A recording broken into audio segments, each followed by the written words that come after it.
গোপালগঞ্জ জেলার আজকের এইচএসসি পরীক্ষা স্থগিত। প্রাথমিকের সব প্রধান শিক্ষককে 10ম গ্রেড দিতে আইনি নোটিশ।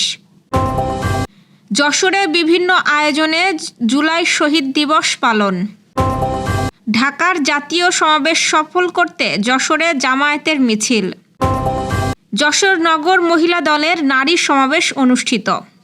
দর্শক, গ্রামের কাগজের সকালের খবরে আপনাকে স্বাগত। শুনছিলেন প্রধান শিরোনাম, এছাড়াও রয়েছে রাশিফল। এবার চলুন যাওয়া যাক মূল আয়োজনে। গোপালগঞ্জে সহিংস পরিস্থিতির কারণে আজ বৃহস্পতিবার অনুষ্ঠিতব্য এইচএসসি পরীক্ষা স্থগিত করা হয়েছে। জেলার আইন শৃঙ্খলা পরিস্থিতির অবনতি হওয়ায় পরীক্ষার্থীদের নিরাপত্তার স্বার্থে এই সিদ্ধান্ত নেওয়া হয়েছে। তবে সারা দেশের বাকি কেন্দ্রগুলোতে রুটিন অনুযায়ী যথাসময়ে পরীক্ষা অনুষ্ঠিত হবে।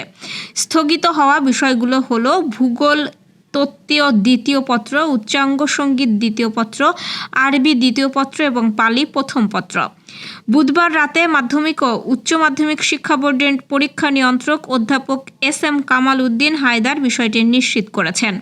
তিনি বলেন, পরিস্থিতি বিবেচনায় আমরা 17 জুলাইয়ের পরীক্ষাগুলো স্থগিত করেছি। পরীক্ষার নতুন তারিখ পরে জানানো হবে। এর আগে গত 10 জুলাই বন্যা পরিস্থিতির কারণে কুমিল্লা শিক্ষা বোর্ড, বাংলাদেশ মাদ্রাসা শিক্ষা বোর্ড এবং বাংলাদেশ কারিগরি শিক্ষা বোর্ডের এইচএসসি পরীক্ষা স্থগিত করা হয়েছিল। দেশের সরকারি প্রাথমিক বিদ্যালয়ের সব প্রধান শিক্ষককে 10ম গ্রেডে উন্নতি করার অনুরোধ জানিয়ে 5 সচিব বরাবর আইনি নোটিশ পাঠানো হয়েছে। বুধবার সুপ্রিম কোর্টের আইনজীবী মোহাম্মদ সিদ্দিকুল্লাহ মিয়া রেজিস্ট্রি ডাকযোগে এই নোটিশ পাঠিয়েছেন। আইন সচিব, জনপ্রশাসন সচিব, শিক্ষা সচিব, অর্থ সচিব এবং প্রাথমিক ও গণশিক্ষা সচিব বরাবর আইনি নোটিশ পাঠানো হয়েছে।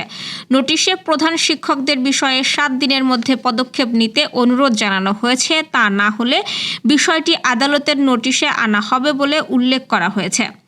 আইনজীবী সিদ্দিকুল্লাহ মিয়া বলেন, গ্রেড উন্নীত করা নিয়ে 45 জন প্রধান শিক্ষকের করা রিট নির্দেশনা সহ নিষ্পত্তি করে 2019 সালের 25 ফেব্রুয়ারি হাইকোর্ট রায় দেন। রায়ে সরকারি প্রাথমিক বিদ্যালয়ের প্রধান শিক্ষককে 10ম গ্রেডে উন্নতি করতে ও দ্বিতীয় গ্রেডের গেজেটেড কর্মকর্তা মর্যাদা দিতে নির্দেশ দেওয়া হয়। এর বিরুদ্ধে রাষ্ট্রপক্ষ আপিল বিভাগে আবেদন করে, যা খারিজ হয়। এই রায় পুনর্বিবেচনা চেয়ে আবেদন নিষ্পত্তি করে গত 13 মার্চ রায় দেন আপিল বিভাগ। ফলে সরকারি প্রাথমিক বিদ্যালয়ের প্রধান শিক্ষককে 10ম গ্রেডে উন্নীত করতে ও দ্বিতীয় শ্রেণীর গেজেটেড কর্মকর্তার মর্যাদা দেওয়ার নির্দেশ বহাল থাকে। সারা দেশের সঙ্গে যশোরেও প্রথমবারের মতো জুলাই দিবস পালিত হয়েছে বুধবার। দিনব্যাপী বিভিন্ন সংগঠন ও শিক্ষা প্রতিষ্ঠানের উদ্যোগে নানা কর্মসূচি পালন করা হয়। দিবসটি উপলক্ষে জেলা প্রশাসনের উদ্যোগে জেলা শিল্পকলা একাডেমি মিলনায়তনে আলোচনা সভা ও দোয়া মাহফিলের আয়োজন করা হয়।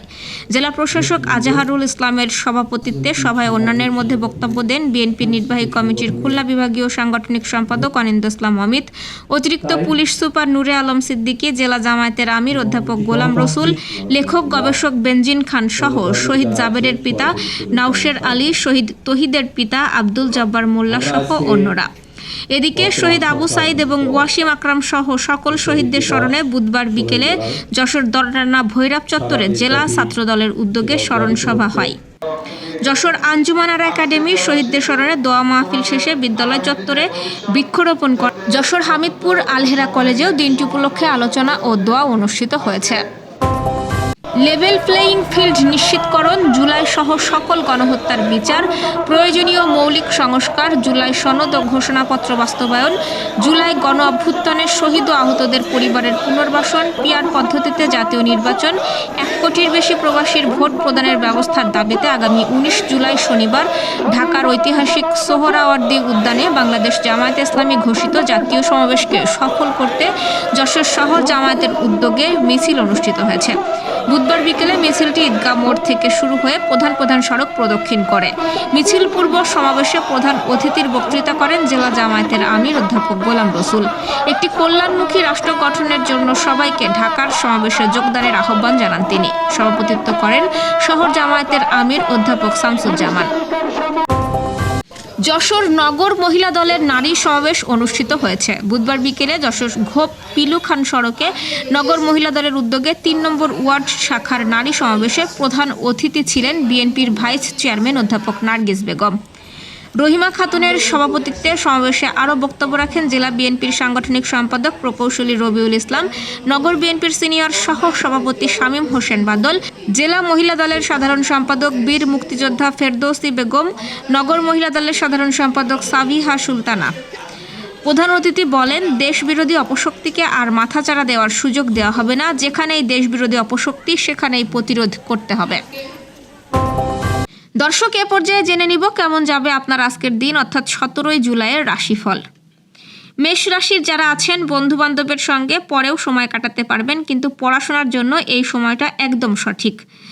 আজকে আপনার জন্য শুভ রং গোলাপি এবং শুভ সংখ্যা 5।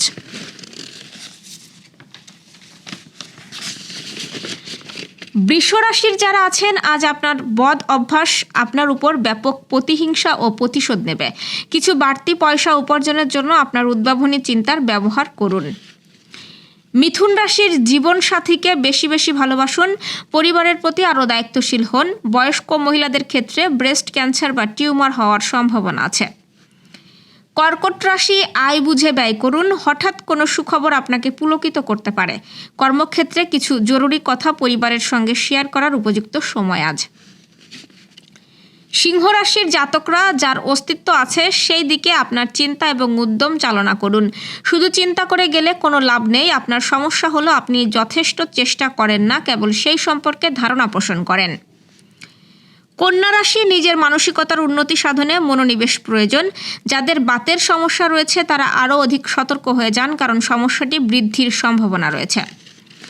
তুলা রাশির যারা কোনো না কোনো কাজ নিয়ে এতদিন পর্যন্ত ব্যস্ত ছিলেন, আজ তারা নিজের জন্য সময় বের করতে পারবেন।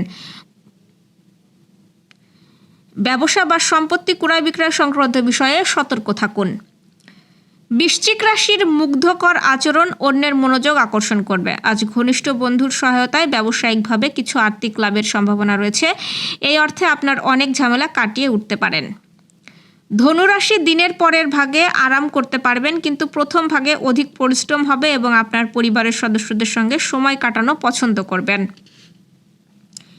মকর রাশির জীবনে আনন্দ উপভোগ করার জন্য বন্ধুদের সময় দেওয়া দরকার। যদি আপনি সমাজ থেকে দূরে থাকতে চান তাহলে প্রয়োজনের সময় আপনার সঙ্গে কেউ থাকবে না। কুম্ভ রাশি, বাড়ির ছোট বাচ্চাদের প্রতি বিশেষ খেয়াল রাখুন। বিবাহ যোগ আছে। আপনার সঙ্গী আপনাকে আপনার জন্য কোনো সারপ্রাইজ তৈরি করতে পারে, যেটাতে আপনার পুরো দিনের ক্লান্তি দূর হয়ে যাবে। মীন রাশির আজ অর্থের আগমন অনেক আর্থিক ঝামেলা থেকে মুক্তি দিতে পারে। অন্যদের মনে আপনার ছাপ ফেলার ক্ষমতা আপনাকে পুরস্কৃত করবে। স্বপ্ন দুশ্চিন্তা ছাড়ুন এবং আপনার প্রেমের সঙ্গীর সঙ্গ উপভোগ করুন। দর্শক, এই ছিল এখনকার আয়োজন। আগামীকাল ঠিক একই সময়ে সকালের খবর ও আপনার রাশিফল দেখতে ও জানতে চোখ রাখুন গ্রামের কাগজের ইউটিউব চ্যানেল ও ফেসবুক পেজে। আর প্রতিদিনের খবরের আপডেট পেতে গ্রামের কাগজের ইউটিউব চ্যানেল সাবস্ক্রাইব এবং ফেসবুক পেজ ফলো করে রাখতে ভুলবেন না। আমাদের পরবর্তী খবর দেখুন বিকাল 3টায়। শুভ বিদায়।